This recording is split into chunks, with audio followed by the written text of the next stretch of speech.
Good evening, everyone. It is Monday night. I'll probably upload this tonight. Otherwise, I'll upload it Tuesday morning.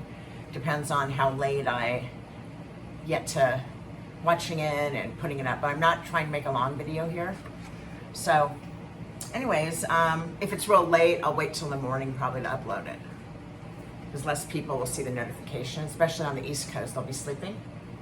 They'll see it on their phone, but it won't like pop up while they're still watching their phone, you know.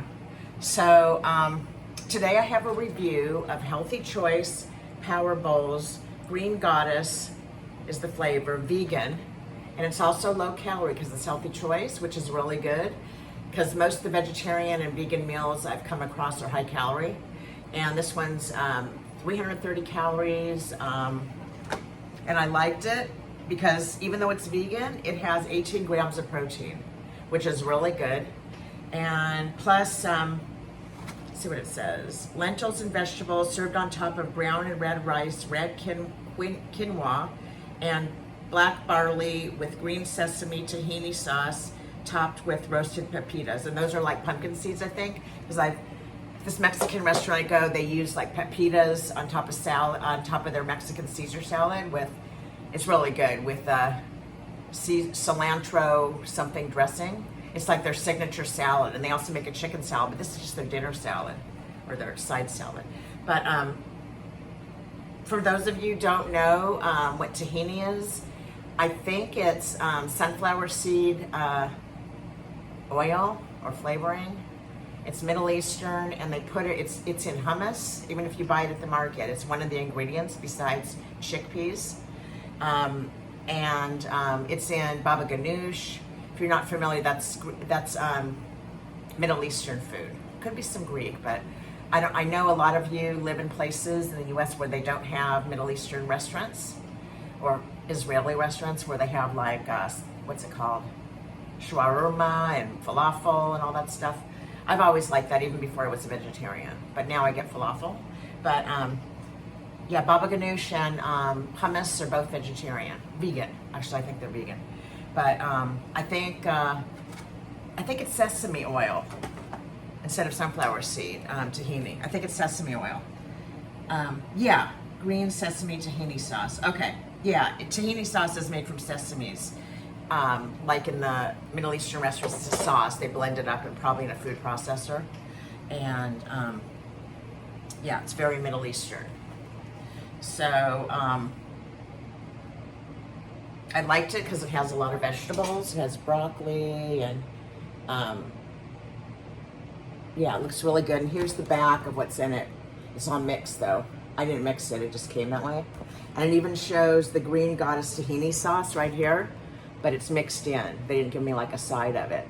And because this is Healthy Choice, it was very cheap. I don't remember the price, but I'm sure it was under $4. It might have even been on sale for $2.99 because these, just like Lean Cuisine, Smart Ones, and Healthy Choice, the low-calorie meals, they all go on sale at different times. So, and then if I have time, I'm going to show you guys a few little things like show and tell. Depends on how much time I have. So, anyways, let me take a screenshot. I don't know if my head's getting cut off.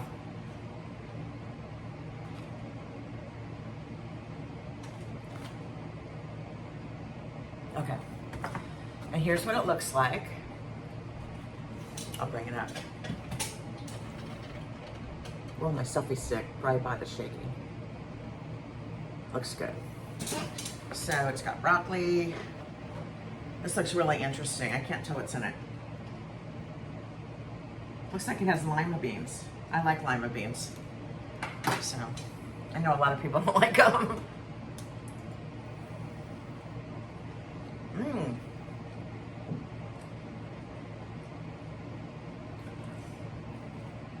This is like eating a salad because there's so much green in it. It's okay. I wouldn't call it great, but for someone that wants to get their vegetables in, yeah, I don't need a lot of vegetables, so it's good. It's very good, but I'd rate it like out of 10, I rate it a 7. It's above average, but maybe an 8, 7 to 8. If you like veggies and you want vegan, or even if you just want something different, it's very high protein for something vegan or vegetarian. So, okay, I've already tasted it, and now I'll do my show and tell.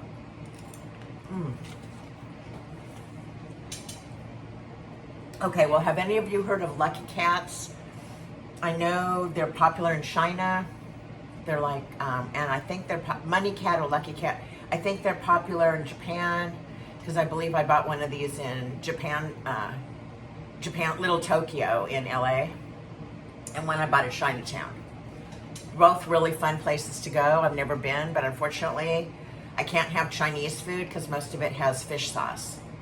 Except I could have just plain vegetables like broccoli, but yeah, most of it that they sell there, I don't think they have vegan. Like, if you've heard of P.F. Chang's, they have a vegan menu.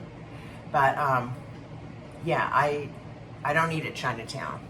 I got like I got this strawberry cake that's famous at Phoenix Bakery in Chinatown. It's like a huge cake with strawberries, and it's really good. Syrup, and they're famous for it. In fact, my mom's office in downtown LA, when they'd have birthdays, someone would sometimes drive down there and pick one up for the office, because they make different sizes, you know. They even have mini ones. But it's famous. If you guys have never heard of Phoenix Bakery, yeah. So let me show you. So this is a Lucky Cat that has a battery in it, and actually, this I might have ordered online. Maybe the other one's from Chinatown. But I think I saw them in Little Tokyo. Maybe they're not popular in Japan. Maybe they just have them because they're Asian. But what the Lucky Cat is, and I read this about the Lucky Cats, is when they wave, the battery's not working right. Oh, there we go. Right. Okay, it's moving. But they're not going like this to wave, they're pulling it in. They're pulling the wealth and the luck into them. I didn't know that. Like, they're not waving like, hi, they're pulling it in. So that's kind of cool. And then this I got at Chinatown a long time ago. It's cute. It has a teeny baby, 2 kids, one's a baby and a parent. Lucky Cat on a cute little pillow. It's not silk, but it looks like it's silk. See, I'll show you. And yeah, I've had this for a really long time, and I really like it. It does have, their hands aren't, oh, this one, they are moving. The hands are up, just like on my other Lucky Cat, this hand or arm. The baby's is up right here, and the parents is right here. So they are putting their hand up, and this is the money, I think, what they're wearing, the coins, or, you know, lucky. It's supposed to bring wealth and luck, I think. And so a lot of times you'll go, I've been to Chinese restaurants where they have one there, like on display, like a big one or a pretty one. And yeah, I just like them because I like cats, but I think they're cool. So, oh, now this one's moving really good. I'll put it right here so you can see it. See? I don't keep the battery in it all the time because it would drain the battery. There's no way to stop it except taking the battery out, which is kind of dumb. But. And then I want to show you, how much time do I have? Oh yeah.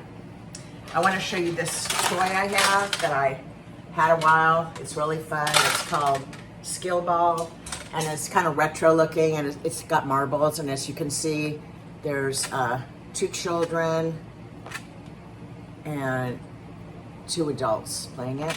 And I don't know if that's a teenager, but yeah, or maybe an adult. It's really fun. You play it on a table. See how they're playing it on a table? You really should play it on a long table, but like that. But I have a big round table. And what you do, I'll try to show you. Oops. Okay, it's got this set. Now you can play alone or with other people. You could try to beat your high score, but every slot it goes in, it gets points. I've never played it with 2 people. And here's the marbles, lots of marbles. And you just like, whoops. Oy vey. You just roll it, And let me see, it tells you how to play with more than one person. I guess you bump out marbles. If your marble bumps another marble, something happens.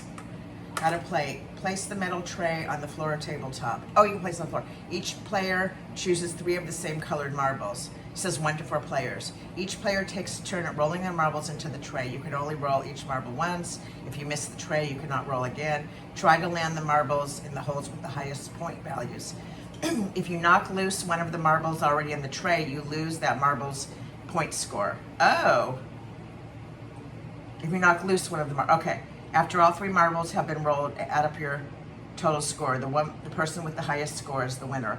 Alternate version. Each player rolls 1 marble at a time, trying to knock out the other player's marbles. Oh, that's cool. After each player rolls their 3 marbles, the player with the highest score wins. But you just play yourself. I think I just roll it to see what happens. I think it's kind of fun. It was really cheap. Well, I forget how much it was. I know it was under $10. And there's people playing it right there. But and there's people playing it. But I mostly got it too because it said 1 to 4 players, and I like sometimes I like playing games solitaire. There are games that you can play solitaire too. Which I have. Sorry, I think I showed it to you guys. The game Sorry that I bought, I think it says new. They have a 1-player version, which I thought was pretty cool. It's like 1 to 6 players or 4 players. But I don't remember the old Sorry that my stepsister had when I was a kid, only having rules for 1 player. It has the rules for solo play. That's pretty cool. And then I want to show you something else I have for solo play. And you can play with a bunch of people. It's really fun. I know how to play it. It's called Bananagrams. I haven't played it yet, but it's a famous, like, won awards as like best game, or it's really famous. It came out a pretty long time ago, I think, but see, it has tiles inside, and you can play one. I've never played it with 1. I've only played it with more, but it says you can play age 7 and up, 1 to 8 players. So I'm sure it tells you. It's kind of like Scrabble, but different. It's really fun. So, I mean, it's a word tile game, and I love Scrabble. I used to play it online on Pogo. I don't know if it's still there, but Pogo.com. Both when I played for free and when I joined Pogo.com. I was really into online gaming, and these games are like rummy, bowling, pool, what else? Solitaire, Scrabble, different games like checkers, chess, and all that stuff. And I met a lot of people on there, and when you have a friend online, you can join them in a game, you can follow them. I liked it. It was about maybe about 20 years ago. It's still around, I think. But you had to pay to be a member, and you had to pay to get cute costumes, like there were cute outfits for your avatar. And you could pick it to look like you, just like you can with other, like on Facebook, and you can make a like you with the hair color and all this hairstyle, the skin tone and all that, and the eyes. But you also could buy outfits, and they weren't free. So I think some of them you could buy with points.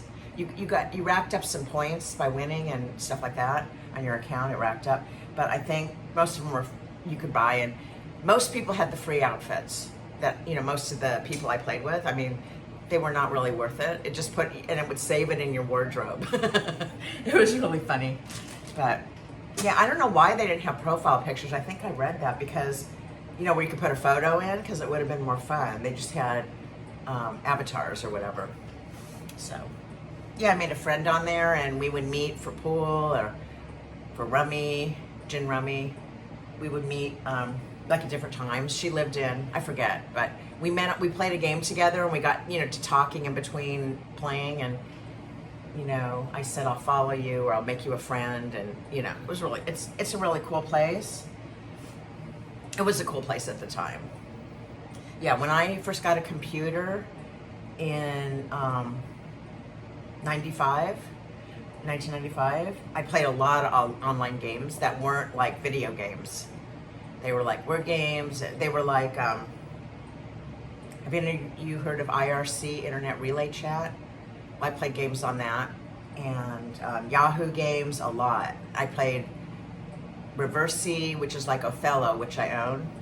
I played a whole bunch of games. Chess, I played chess. I think I played Chinese checkers, backgammon. Then I remembered how to play, I knew how to play backgammon. I forgot, but back then I knew. This was in 95, a long time ago. What was it, 95, 2005, 2015, like 30 years ago, or over 30 years ago, 95. So yeah, I got a computer before any of my friends or family, except my mom had one at work because actually she had a word processor at the law firm she worked at, and then they went PC, and my mom, the law firm was huge. The one she's worked for a few of them with the same attorney that was her boss, but they got all like training on how to use the computer. It was all on company time, and the trainers came to their office. So my mom like knew how to use Word, and before like it was popular. So it was pretty cool. Microsoft Word. So yeah. So I've been into computers a really long time since I got on the internet at a class at college. I went back to school and finished up my bachelor's, and I took an elective called Computers, Their Impact and Their Use. I think it was upper division, and it was great. Not only did we speed up on our keyboarding skills, but we learned about the internet, which was new, well, kind of new. It was actually DOS, so it wasn't like websites, like with pictures, but you could still order on Amazon. So it was just like a black and white screen with no graphics. So anyways, take care. That's it for tonight. Bye.